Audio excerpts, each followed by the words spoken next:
Here with this week's hottest stories in the investment world, this is Zach's Friday Finish Line. Hello, and welcome to the Zach's Friday Finish Line. I'm Ryan McQueenie, a content writer here at Zach's, along with one of our editors, Maddie Johnson. Hello. Hi. Today is Friday, July 15th, and we're here to recap this week's biggest stories. Before we begin with anything too serious, I just think we have to, elephant in the room, have to mention the Pokemon Go craze that's been happening. Definitely. I don't want to spend too much time on it because it isn't the biggest financial story ever, but I will say that Nintendo's stock, which is trading under the ticker NTDOY, is up over 80%, I think, last time I looked at it, since the release of the game last week. That's crazy. I think the game came out on the 6th, and it's not even released worldwide yet. No. It was just a soft North American opening from it, so it still has yet to debut in Europe, I believe. Wow. Or Japan, maybe, potentially, too. Japan and Europe, it hasn't even come out in yet. So a lot of action, potentially an overreaction from the market with the stock. I feel like investors almost doubling in a week. Yeah, like investors of Nintendo are just like, thank if you're Lord. if you're long on Nintendo, this was some great news. But I also feel like any Pokemon product or like new Pokemon launches never, like, they always do pretty well, but Pokemon Go has certainly exceeded, I think, all expectations. Well, yeah, and it's certainly a really unique game with the whole augmented reality thing. One of the first widely available augmented reality games that it's free to play.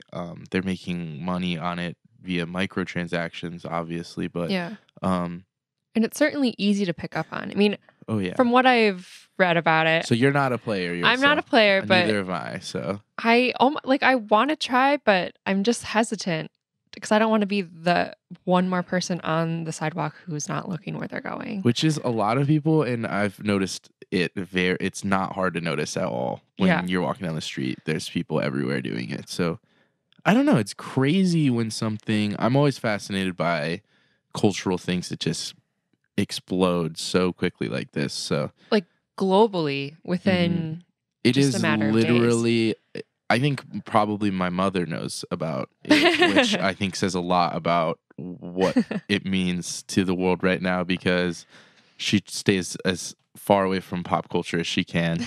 But yeah, definitely interesting. Something to keep your eye on if you are holding Nintendo right now. Definitely. At this point, I don't even know. I mean, it could continue to go up. I think I checked this morning, and the stock was up another 2 or 3% this morning.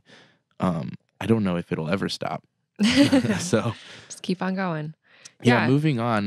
Let's jump into our top stories this week. Yeah, so we're going to be touching on some consumer staples like Starbucks and Amazon. They both had pretty good weeks this week. But before that, we'll pick up last week's conversation about the state of the IPO market by looking at one of this year's marquee tech IPOs. Yeah, that's right. As we said last week, the IPO market has been very sluggish to start the year, especially in the technology sector. So this week marked what we can only hope is a reversal of that trend with the initial public offering of the Japanese instant messaging app Line, and that is stylized in all caps, by the way, LINE. All right. It's trading under the ticker LN on the New York Stock Exchange. Just wanted to emphasize that because it is dual listed in Tokyo, and it actually debuted Friday morning in Tokyo. So 2 different IPOs, if you will. When did it debut on the New York Stock Exchange? Thursday. Thursday was the IPO date. So yesterday. And between the 2 listings, they raised over $1.3 billion on the first day of trading. Impressive. Making it by far the biggest tech IPO of the year. And then in the first day in the U.S., the IPO price was priced at $32.50 per share, and it closed at $41.55 per share, about a jump of about 26.5%. So a successful first day of trading, I would say. I would definitely say, yeah. I'd say it's a little bit too early to call whether this will be the kickstart that the IPO market needs, but 26% on the first day, a $1.3 billion deal. Definitely a good sign. Definitely a good sign, something we haven't seen yet this year. Yeah. Definitely not anything on that level. Yeah, so hopefully, I mean, at this point, really, that's the only word I can use is hopefully it'll kickstart, or maybe it just kind of be that sign of, okay, we can do this. It's Right. possible. So other technology companies looking to go public this year might feel a little bit encouraged. Yeah. Do you know when is Line available in the US, like to use for consumers? I do not believe so. I know it is big in Japan, Right. And which is where it's based out of, and then I think also in Korea and some other Eastern Asian companies is Gotcha. where it's really big. Also, it's randomly extremely popular in Spain. I don't want to say randomly. I'm not 100% sure why it's really popular in Spain, but of the European countries where it's available, it's really big in Spain. And from what I understand about the way that the company is heading is instead of more countries, they want to be doing more things in the countries that they're already in or in the markets they already have a good share in. So a different tactic that a lot of, I guess, huge privately held companies today aren't doing whatsoever. Yeah, I definitely an interesting route that they're heading down. From what I understand, they see themselves more as a lifestyle application than just a messaging app. Okay. And so that takes, it's hard to be shifting who you are what you are as a product while also expanding outward. So I think what they're trying to do is freeze that kind of international expansion for the moment while they kind of work on what the application actually does. Yeah, I like that. I think that it's I think it's a good idea to stay focused. So definitely. So busy week for Line for sure. And as we mentioned before, a busy week for consumer staples, in particular, the master drink makers over at Starbucks. So Maddie, you fill us in on that? Yeah, so Starbucks has had a pretty busy week. The CEO, his name is Howard Schultz, he announced that Starbucks would be raising the base pay for all of its U.S. store managers and workers starting later this year in October. The pay raise will be worth at least 5%, so that's a significant amount. In at least 5%. At least 5%. More potentially. Potentially, yeah. But that also depends on store location and other market factors. Some employees will also see some new options for their healthcare, which is always a big plus when looking for either a new job or staying in your current position. And Schultz indicated that there could be improvements to the company's stock rewards program. I think it's called the Bean Stock program, which is kind of clever. Wow. I had no idea that it had such a punny name. That's amazing. Starbucks just surprises me all the time. So yeah, that stock rewards program is going to be seeing improvements for employees in the future, which I'm assuming full-time employees. So that is usually limited to, I'm assuming. I don't know. I don't know if their baristas not. are classified as full-time employees or I don't know. Okay, well, perhaps. And then also this week, the company announced that it will be creating a new high-end brand of stores called Starbucks Reserve Only. Ryan, have you tried any of their Reserve coffee? No. It's phenomenal. It's really good. Is it available at every Starbucks? Or? Not every Starbucks, but some Starbucks that I've been to in Chicago have brewed it on occasion. Okay. And then some Starbucks also have this machine called the Clover, which makes just one single cup of coffee, a very expensive single cup of coffee. But if they just for one person, so for one order. So it's like a single cup coffee maker that they use in store. Yeah. So if they have like these like these reserve small lot coffee grounds or beans, and apparently it tastes better with the clover instead of like versus like a traditional batch coffee maker. This is reminding me that my palate in coffee is not like well versed enough at all to know the difference between good coffee and bad coffee. Yeah. I'm totally content with the free coffee in the break room lifestyle. So I'm totally out of the game on this Starbucks Reserve only. Yeah. But hopefully when it comes to Chicago, you'll be able these to try stores, these new lines of stores are going to be just featuring this higher end coffee. Yeah. And so it's kind of like a take on Starbucks's Reserve Roastery and Tasting Room in Seattle, which is like this. Think of like a brewery, like a traditional beer brewery, like a craft brewery place. Yeah, but for coffee. And it has like this. It's like a visual bar experience where there's like you can try out 5, I think, different tasting or 5 different coffee preparation methods. It's pretty cool. So I'm excited for that to come, to be able to expand in the US for sure. So the company is also, in addition to this kind of elevated coffee experience, they have partnered with this Italian bakery and pizzeria chain called Princey. And the deal allows Starbucks to develop and operate all new Princey locations outside of Italy in the U.S. So Princey right now, I think, has 5 locations in Milan and London. And the deal is similar to Starbucks' acquisition of that La Boulange brand. Yeah.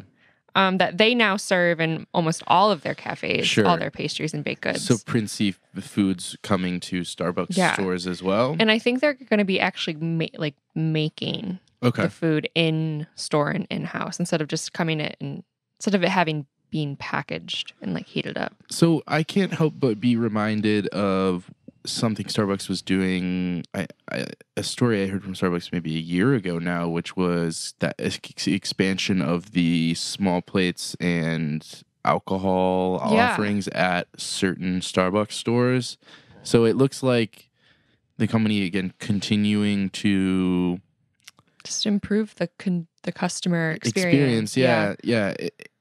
On an optional level almost, because it's not like they're saying you can't still have the regular Starbucks experience that you want, which is potentially in and out quickly, your morning cup of coffee, your morning drink, whatever, that is still available for everyone. Yeah, definitely. It's just a matter of we're offering also this new experience. Yeah, I think they're also trying to draw other customers who are used to or who prefer artisanal, higher end coffee and lattes and cappuccinos, so that then they'll come to Starbucks instead of their local coffee shop.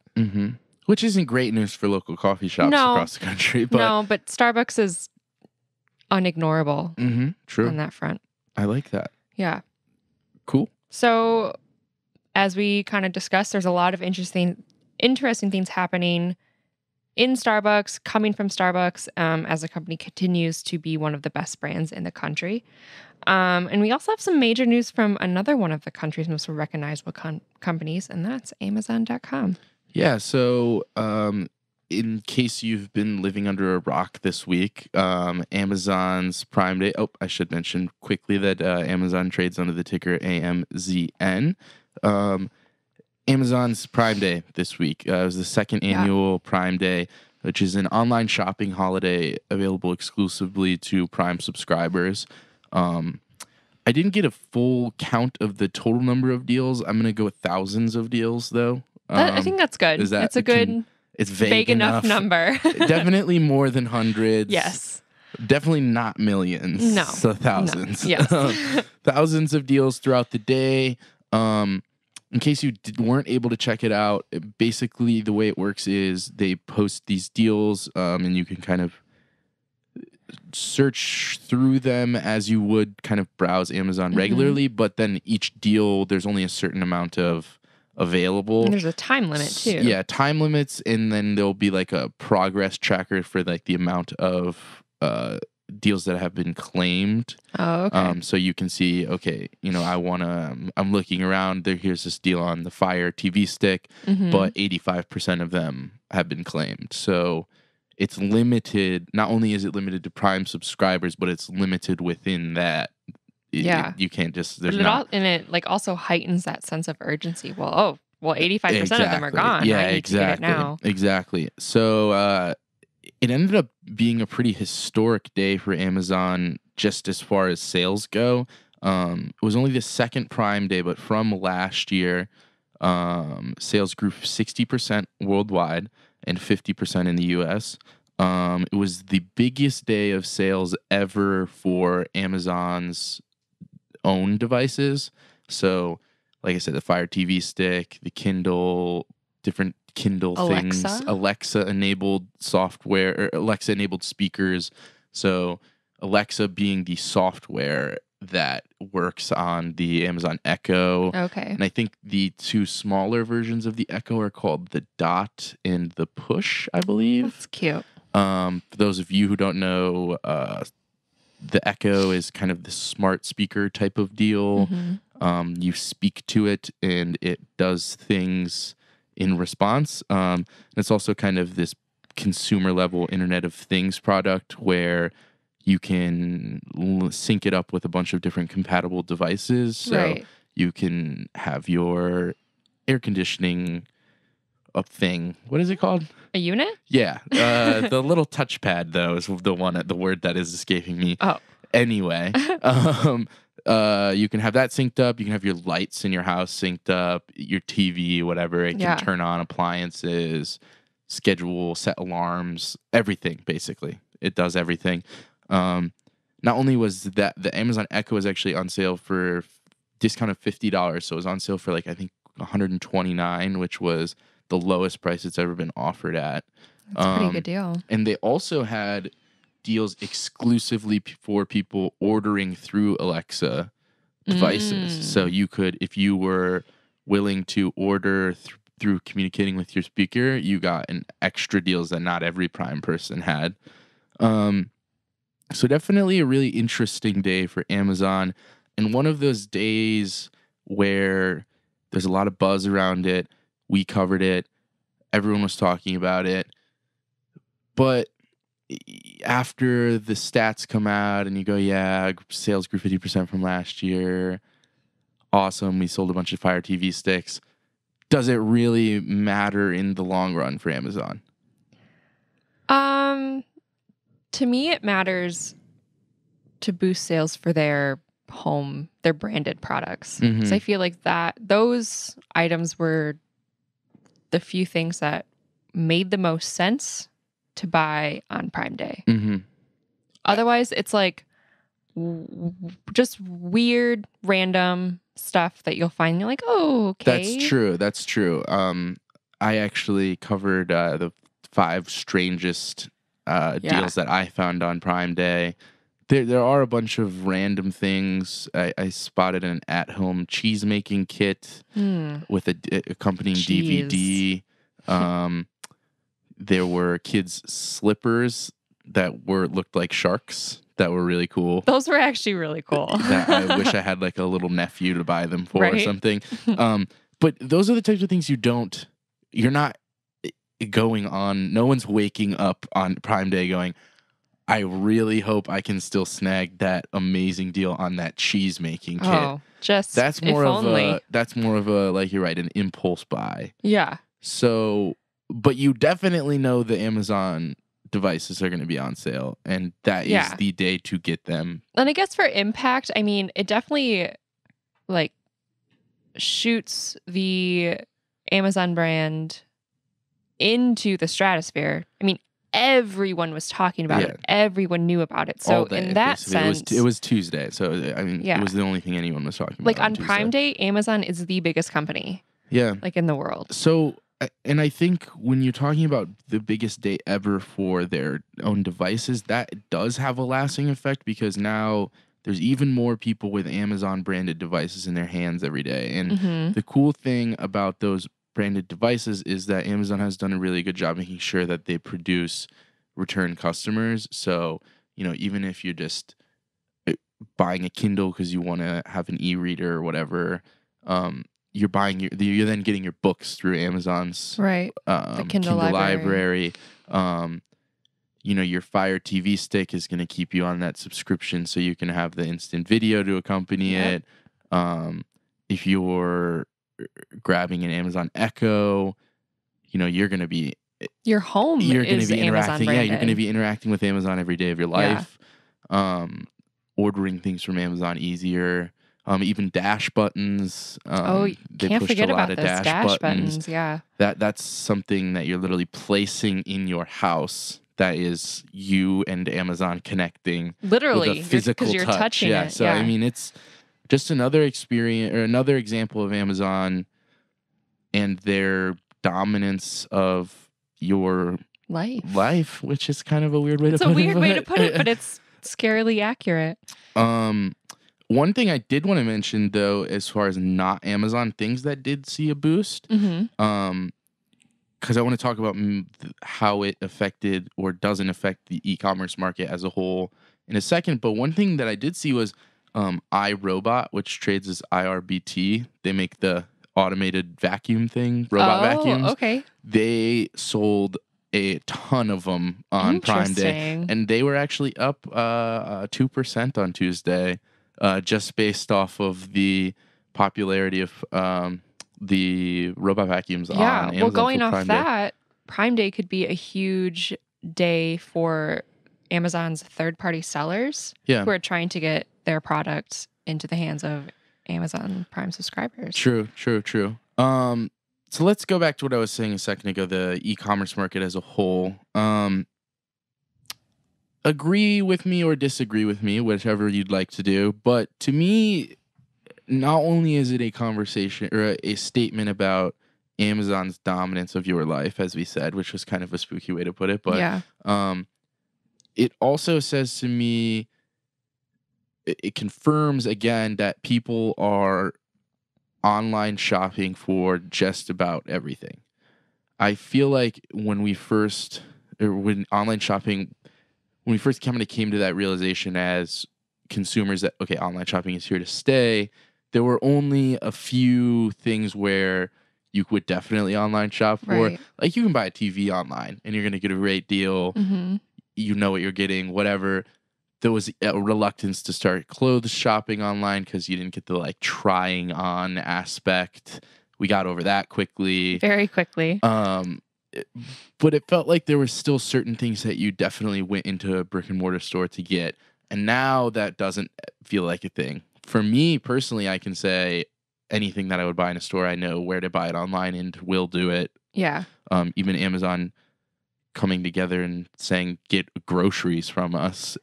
So the Prime Pantry, yeah. I think if it's anything, it's just a reminder about something we already knew, which is that you can get everything online, and everyone wants to do that in a shocking fashion, almost. Yeah, no, I agree. I think it shows that people more and more people are choosing to exclusively shop online. Like you said, for anything. I'm still hesitant about buying groceries online or using a service like Amazon Prime Pantry or even Walmart's grocery delivery service or Instacart. So that, to me personally, I will buy everything else online except for groceries. But one day I probably will. And I think that's maybe the sentiment of a lot of people who have decided to shop online. They're like, well, I guess I gonna just do it now. I think it was like a smooth, almost an invisible transition, if that makes sense. Yeah.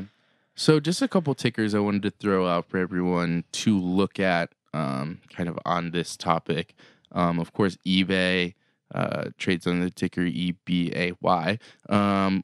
Stamps.com, which is kind of another example of never having to leave your house to do things anymore. You can just print your stamps and postage things in home and send them out. Stamps.com trades under STMP. Another thing I saw actually trading higher on Tuesday for no reason other than just kind of this connection of e-commerce was Etsy. Oh, yeah. ETSY. I think another example of more of a niche e-commerce market where you can get kind of these cool homemade goods. And again, it's just another reminder that that is a viable thing.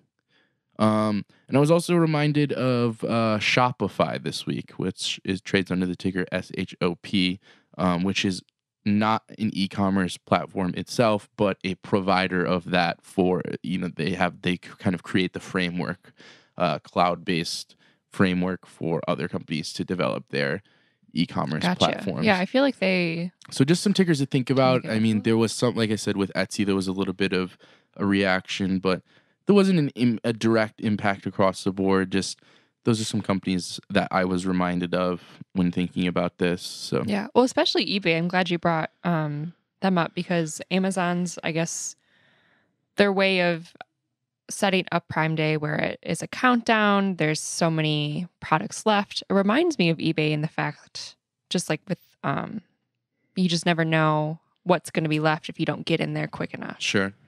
That's true. So final question. Did you snag anything on Prime Day? No. I almost got a food processor, but then I You didn't have room. I didn't have room in my kitchen's really small. Like it's very tiny. I shopped. I will say I shopped. I didn't pull the trigger on anything because my shopping was more clicking around trying to find the crazy weird things that were on sale. Yeah. And then I was like, I don't really need any of this stuff.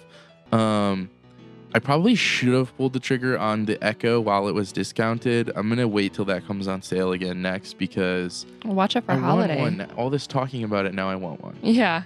I want to be able to be like, hey, Alexa, buy me this thing. Turn on my lights. Do this. So That's pretty cool. Yeah, I want one for sure.